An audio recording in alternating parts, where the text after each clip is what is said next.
सो WBC 2024 में रह चुके लास्ट के सिर्फ 15 डेज और लास्ट के 15 डेज में आपको क्या स्ट्रेटजी फॉलो करना चाहिए, कैसे आपको पढ़ाई करना चाहिए जिससे कि आप एक अच्छा रैंक कर सको WBC के अंडर। ठीक है, आप सभी लोगों को पता है कि जैसा कि आप सभी लोगों का जेईई मेन सेशन 1 सेशन 2 सभी एंड हो चुका है और जो भी स्टूडेंट जो WBC का फॉर्म फिलअप किए और WBC एग्जाम से एक अच्छा कॉलेज लेना चाहते हैं, अब आपके लिए टारगेट आपका WBC एग्जाम होना चाहिए। ठीक है, लेकिन बहुत सारे स्टूडेंट को इन लास्ट के 15 डेज में समझ में नहीं आ रहा है कि कैसे पढ़ाई करें। ठीक है, और जो स्टूडेंट स्पेशली जेईई मेंस का फोकस किए थे उनको नहीं समझ में आ रहा है कि क्या कुछ एक्स्ट्रा मुझे WBC के लिए करना चाहिए, तो मैंने एक वीडियो क्या है आपको जेईई मेंस और WBC में डिफरेंस समझा रखा है। ठीक है, चैनल के प्लेलिस्ट सेक्शन में आपको दिख जाएगा WBC 2024 रिलेटेड वीडियोस नाम से प्लेलिस्ट होगा, उसमें आपको दिख जाएगा। ठीक है, लेकिन अब मैं बात कर लेता हूं उन स्टूडेंट के लिए जिन्होंने अपना सिलेबस कंप्लीट कर लिया है फिजिक्स केमिस्ट्री मैथ्स का तीनों का, और अब उनको इन लास्ट के 15 डेज में क्या करना चाहिए जिनसे उनका मार्क्स थोड़ा सा बूस्ट हो जाए, जिनसे उनकी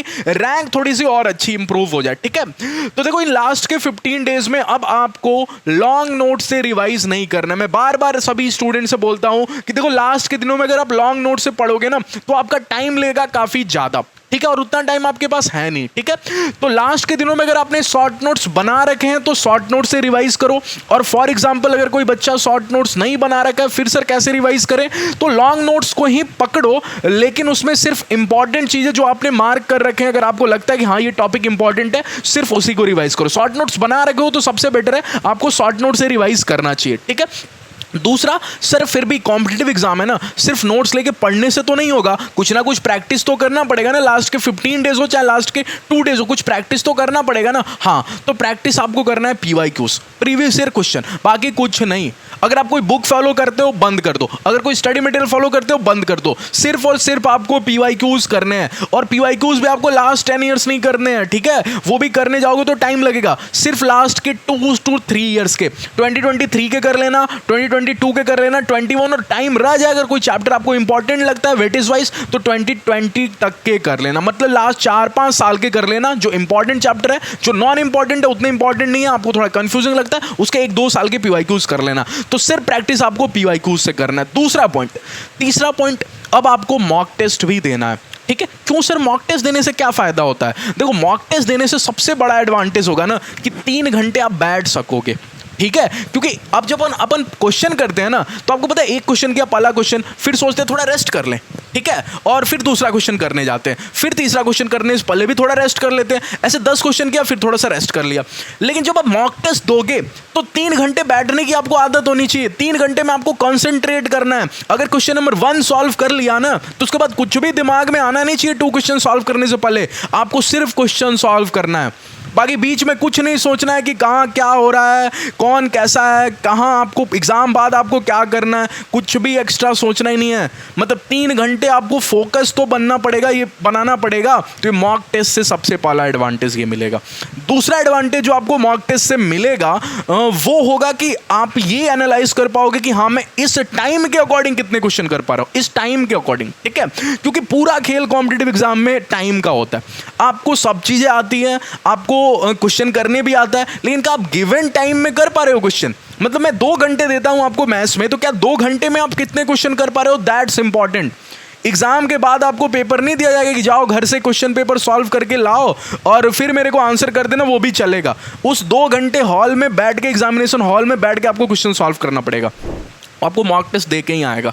ठीक है, तो मॉक टेस्ट का बहुत इंपॉर्टेंट है। लेकिन फिर भी सर WBC के लिए कोई मॉक टेस्ट प्रोवाइड नहीं कर रहा। ठीक है, मेरे चैनल पे भी नहीं प्रोवाइड हो रहा है क्योंकि हम लोग के पास वो रिसोर्सेज नहीं है कि हम लोग आपको मॉक टेस्ट प्रोवाइड कर सके। तो आपके पास प्रीवियस ईयर क्वेश्चन तो है ना, 2023 का क्वेश्चन पेपर है, 2022 का क्वेश्चन पेपर है, कहाँ WBC का ऑफिशियल वेबसाइट पे दिख जाएगा। ठीक है, फिर भी आपको नहीं मिल पा रहा तो हम हमारे ग्रुप में इनरोल हो सकते हो, वहाँ हम लोग WBC का ओल्ड क्वेश्चन पेपर भी प्रोवाइड कर रहे हैं, साथ में और भी बहुत चीज़ें प्रोवाइड कर रहे हैं। उसके बारे में मैं यहाँ पे बात नहीं करूँगा, बहुत सारे वीडियोज़ में ऑलरेडी कर चुका हूँ। ठीक है, तो आप उसमें जाके इनरोल हो जाओ, आपको बहुत बेनिफिट मिलेगा। ठीक है, और आप उस ओल्ड क्वेश्चन पेपर को तो एज ए मॉक टेस्ट दे सकते हो।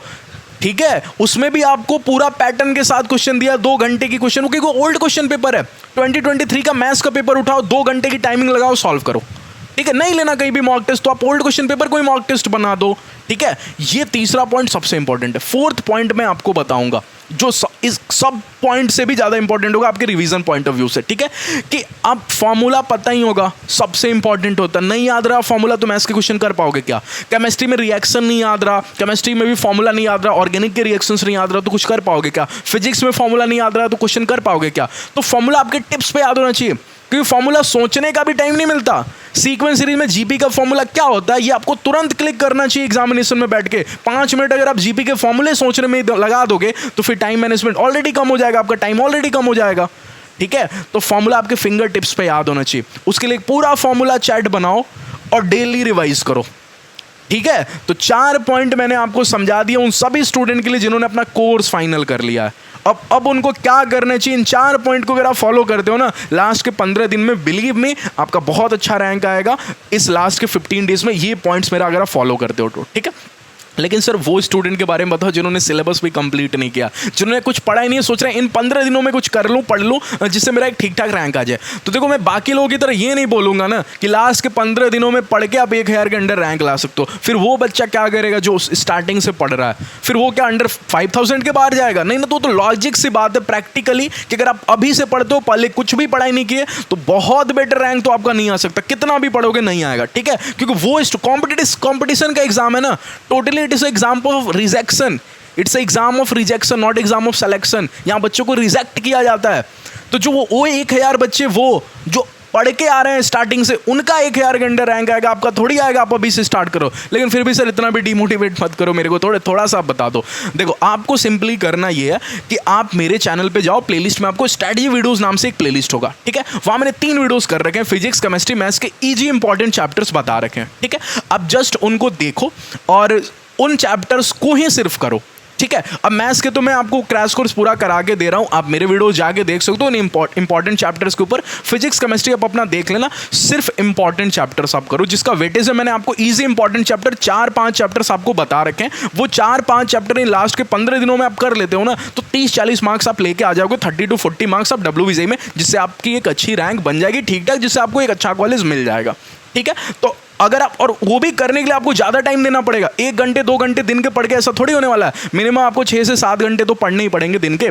तो ये स्ट्रैटेजी मैंने आपको समझा दिया कि लास्ट के 15 डेज में आपको फॉलो करना है। बिलीव में आपके बहुत हेल्पफुल हुआ होगा, और अगर आपको हेल्पफुल हुआ होगा तो प्लीज़ वीडियो को लाइक करना, अपने फ्रेंड्स के साथ भी शेयर करना। और चैनल पर पहली बार हो गए तो मैं बार बार बोलता हूँ ये WBJ के लिए सबसे हेल्पफुल चैनल है, आप कॉन्टेंट जाके चेकआउट कर सकते हो हमारा, ठीक है।